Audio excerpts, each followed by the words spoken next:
meet Stefano? Yeah. Okay, watch this. I did everything with walk behind snowblowers. I had 30 contracts. How old are you? 23.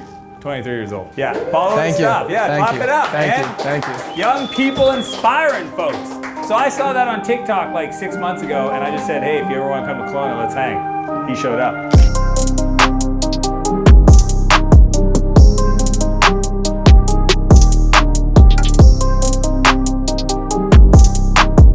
Okay, so first off, how the hell do you finance 40 tractors? Kubota financing, like. So you don't come from a wealthy family? No. Dude, I swore I was like, No wealthy family. 40 tractors. Everything's financed, man. You know Absolutely what I mean? everything. 100%. I was like, there's no way. It's a lot of debt. It's back against the wall big time. No shit. But we proved ourselves year after year after year. Like, we weren't just able to get 40 tractors in 1 year. It was like, we started with 3. You know, they seen how we did, and then we went to 7. They're like, oh wow, this company's serious. Then from 7 we went to 22. And then after that year of 22, it's like they'll give us as many as we asked for now. I built a strong relationship with Kubota as well. I've made so many great videos for them, like directly for Kubota, just to kind of get their attention and have them listen and hear me out.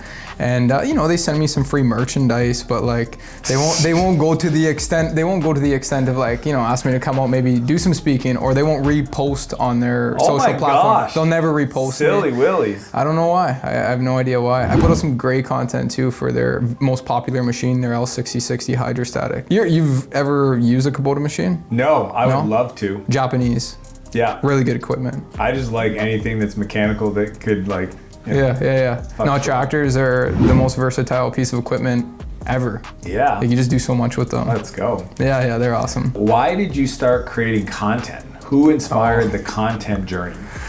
Because again, that's how we met. Essentially, I'm on TikTok. I see ya. I probably saw your stuff for a while. You posted a lot, so you were in my. I don't know why. How did like just entrepreneurial content? I'm just like, yeah, I curate my feed. Okay. I don't bullshit my feed. It's like entrepreneurial stuff, and you must have had stuff that came in, and I just looked at it. You also remind me a lot of my brother. Really? Yeah, Pierre. He has that same, when Pierre was younger and he had hair.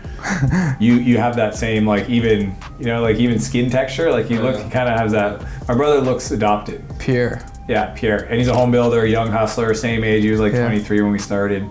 That's incredible. Yeah, now he's built one of the largest home building companies in the I think I recall in the book you talking about Pierre 100%. Almost being at the point of tanking the company too. I have the pictures and everything. You kind of. Yeah, I stepped in and said like, hey, you should probably work backwards from your customer. Yeah. And then he was flooded with business after. Non-stop. Yeah, which is awesome. Yeah. What got me into content was pretty much seeing that there was an opportunity. I'm like, okay, I have like a gold mine of a business model in front of me.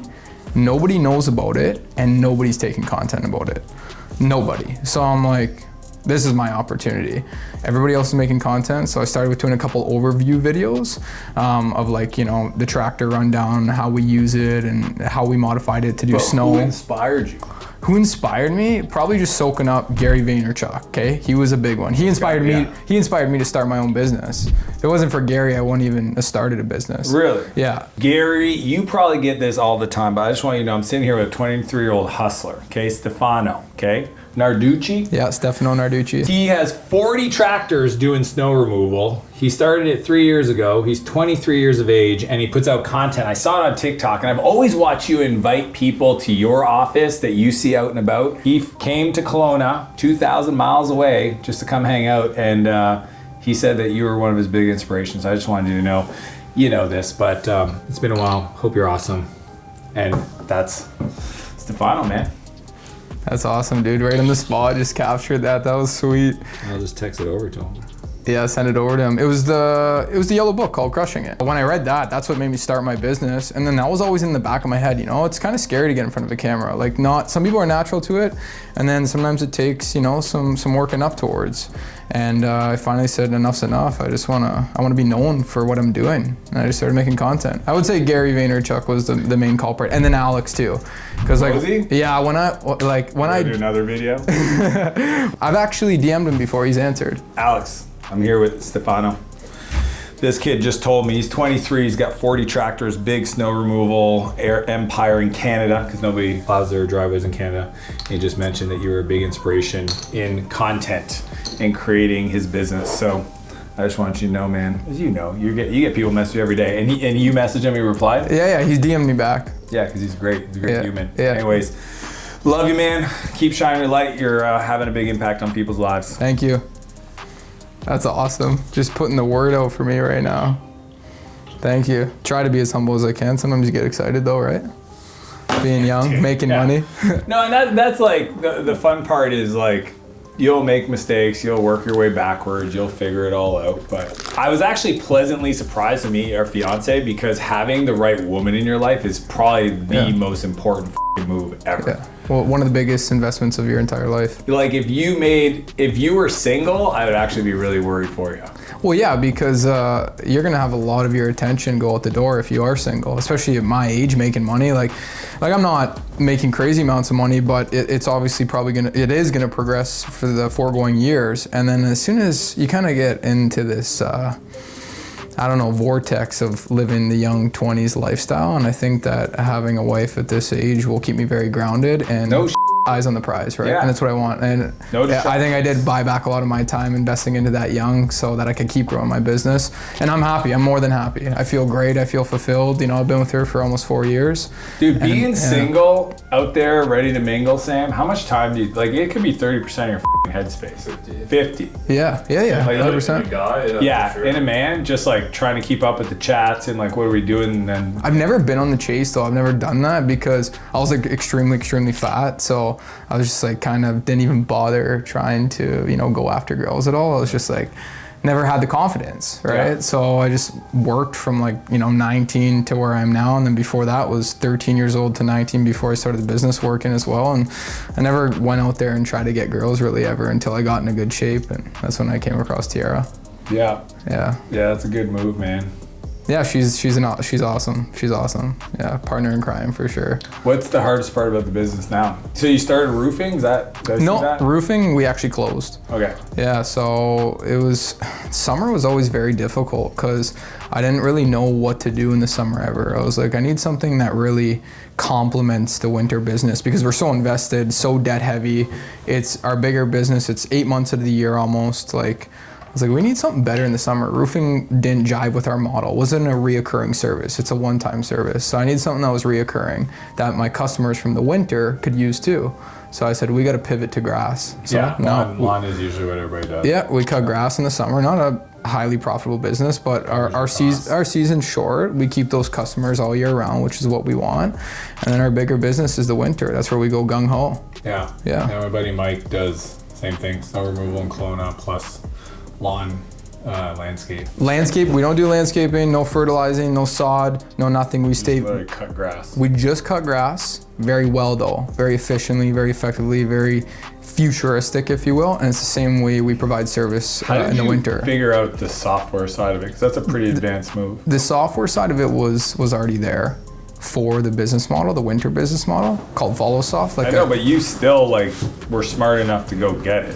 There's a lot of small businesses that still don't have software for their business. Well, I'll be honest with you, if it wasn't for the software, we wouldn't be able to even be at the size we are. Like how it originated was checklists, pen and paper, and away you would go. But that wouldn't work at our capacity. Mind you, people did do it with 7,000 customers back in the day in Montreal, because that's where this business model originated.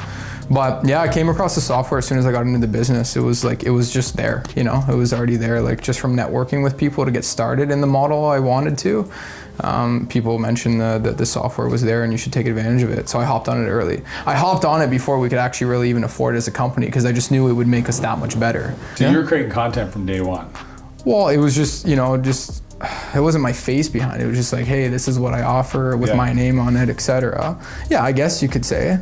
I've always been very admired by it. I just never went all in. I decided to go all in around September time of last year, around just where we're coming up on here in a month. Really? Yeah, I went all in. That all was in it. On the media side? I decided that was it. I'm going all into this. I have a guy all the way from Idaho. His name is Eric Moss. He is like my best friend and my brother. I've never met him before. And I met him through Fiverr when I was looking for editors, because just like you did once upon a time, You used to create the content, then you would sit there for hours on end editing, then you would schedule it all, then you'd create the captions, then et cetera, et cetera, et cetera. I was like, okay, I'm like burnt right out. Like I got no time. Like I can't do this and scale a business. I can't. Like I did it too for about a year and it worked.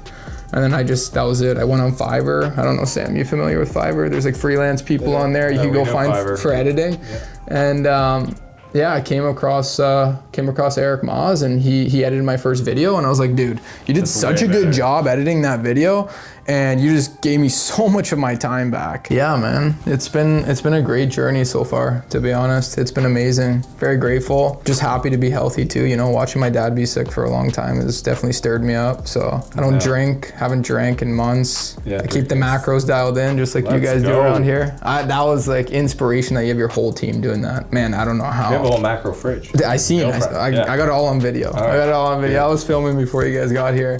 And I was like, man, how do I get my team to do that? Am I gonna have to buy them meals? Tough. I mean, I think if we didn't have a fitness program, it'd be tough to be able, like everybody has to do the cleanse. We do a 16-day cleanse with all my new clients and everybody on the team. Yeah, no, that gave me some big inspiration. I was like, man, I just, this company specifically, because physically I come here, all my other companies I own, it's all distributed. So like all over the world, people, like it's kind of the opposite of probably what you do. But when we started this one, Sam and I, we were like, let's go pro. Let's get a studio. Mm-hmm. And most people put the studio in an industrial park. We're like downtown in the best building. Yeah, this place is sweet, man. Oh yeah, Sam built out this whole thing. Like really? Oh yeah, dude. Wait, how long have you guys been together? I need to know. 6 years. Yeah, like your like partnership that you guys got going on gives me the chills. Yeah, like it's just like people like it's just way too strong energy. Yeah, I was telling him that. It's awesome. I admire it a lot, like a lot. You know, it's things I try to build with my guys too, right? Definitely. And I want to say this to you on the walk too, not greedy. I really do split the pie hard. I want everybody's got to win. Yeah, man, for sure. The right people though. There's a difference between people that like you pay them to do the job. And then there's people that like absolutely are in it for the mission. Mm-hmm. The ones that are in it for the mission, you know, have a special place in my heart. Of course. Yeah, definitely. Yeah. And you take care of them for that reason. It's the same way for me too. Yeah. I got some guys who they see the big vision. They're on for the mission. They're on for the journey, do or die. If we got to pull an 18-hour shift, they'll be there 3 days in a row doing snow. And then there's some guys, they just want their 8 hours, clock in and out. Don't ask them for a minute more. And you do need those people too, to some extent. It's the right attitude. What's the vision? Is it to build kind of a national... Yeah, I want to chain it. I want to chain it really bad. I grew it really quickly. I think that there is certainly big opportunity to bring it outside of not just Ontario, like all over North America. So, is there anybody in the U.S. that's done kind of a franchise model? No, nobody's franchised this business model. I want to be the first one. Not franchise. I want to private chain it with the right investors. I don't know how I feel about the franchise model. Maybe I got to build more playbooks. Then we'll go from there. The reason I ask is because if there's somebody that has it, there might be a reason why.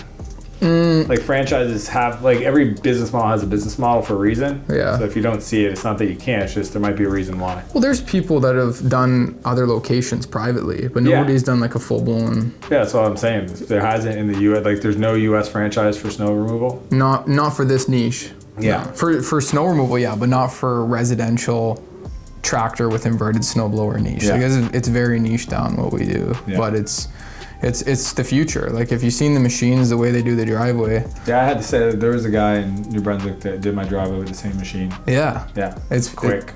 It's super quick. Like I mean, one machine pounds out 125 homes in like 3.5 hours, 4 hours. Yeah, because they can drive on the street and stuff. Yeah, you drive them house to house. You got the route with the big GPS. Everything's automated, software, and you know, our customers get their alerts. So you want to be like owned at HQ though. You don't want to sell like territories. You actually want to like own, like finance the growth in other cities. It'd be nice, yeah. Or I think through social media too, it'd be nice to like acquire other businesses that are doing residential snow, but they don't have our model. Yeah. Our model is very different. So you do all lead gen and then sales. So people call in all the time. Yeah, kind of have a hub for support and service all day long. Yeah. That's kind of the big picture. It's very doable, and then like each location would just be ops. Yeah, just ops, And it was funny, like when I read your book, because I read it just before coming here, just to have it fresh on my mind. The playbooks, like you were just preaching about that, and I'm like, damn, I got a lot of work to do. I was like, after reading it, I feel like very like, not overwhelmed, but I'm like, there's so much great material in your book that it was like, there's a lot of things I got to work on. It was even like, worse. How long did that take you to write? 2.5 years. Yeah, I could tell. My editor, Noah, got on a call with me once and he goes, I got to explain something to you, Dan. So what's that? He goes, there's a difference between a university textbook and a best-selling book. And I was like, do I have a university textbook? He's like, kinda. It just wasn't written in a way that would be like fun to read. Yeah. I'm very tactical. Yeah. Like, but I also understand that the stories are the glue to execute or convince people to do the stuff. So that's why we added the 5-time assassins. There's a bunch of stuff we added to kind of like make it kind of a more fun read. All the stories, obviously. There's just so much good material in it. Yeah. Like, honestly, what I'll tell you a funny story too. I read it audio version, and then I'm like, I need the physical form. So I went to the bookstore on Sunday. You just left there with your wife. You were there. Oh, Mosaic? Yeah, you were there 30 minutes before. There was no copies left. No, there wasn't. No, there wasn't. And I always go in and sign them. Yeah, oh my gosh. So I went in, they're like, dude, Dan was just here 30 minutes ago. You just missed him. And I was like, oh, I got a podcast with him on Tuesday. We're shooting some content, meeting up, etc. They like, all the staff know my book at Mosaic.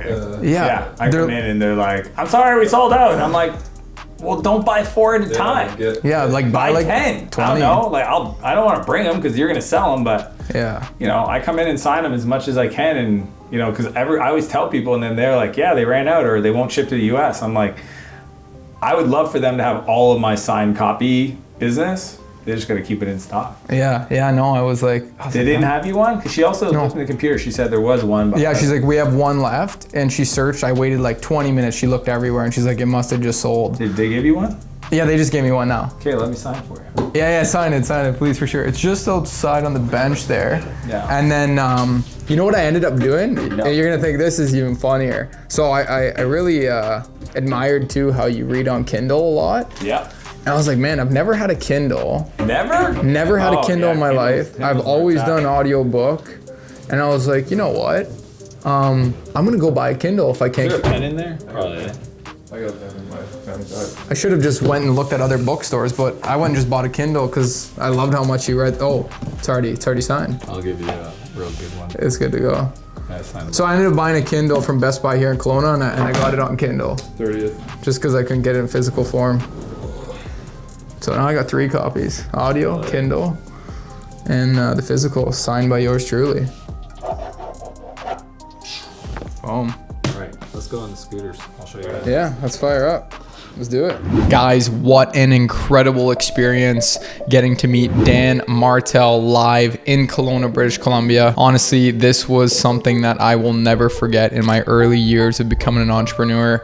Dan was incredible to meet, super down to earth, very cool and fun guy, and truly knows how to have a good time, enjoying life and balancing business at the same time. And that was one of the biggest principles I took away from him, is business wasn't meant to be difficult the entire journey. There's a big breakthrough between work, life, and balance, and you just need to find that. So meeting Dan taught me so many things about being able to create the life that I want, being able to really find what my passion is and my purpose. And then the third thing I learned from Dan was that you just have to figure out where you're wasting most of your time and energy throughout a day. Delegate or hire on somebody to take away those tasks that don't light you up. Find the things you love to do, find the things you're passionate, find the things that drive and motivate you daily, and focus more on those things to build your empire and your dream life. I truly feel a difference in my day-to-day life as well as my business, and I can't appreciate Dan enough. Seeing the culture he built within Martel Media was something of like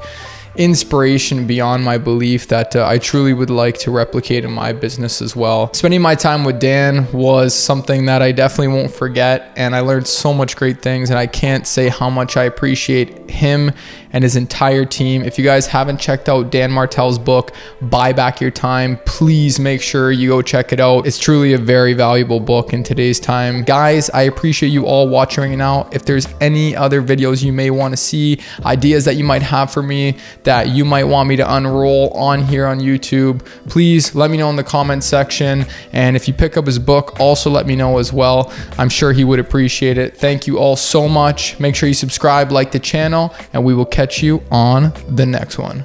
Peace.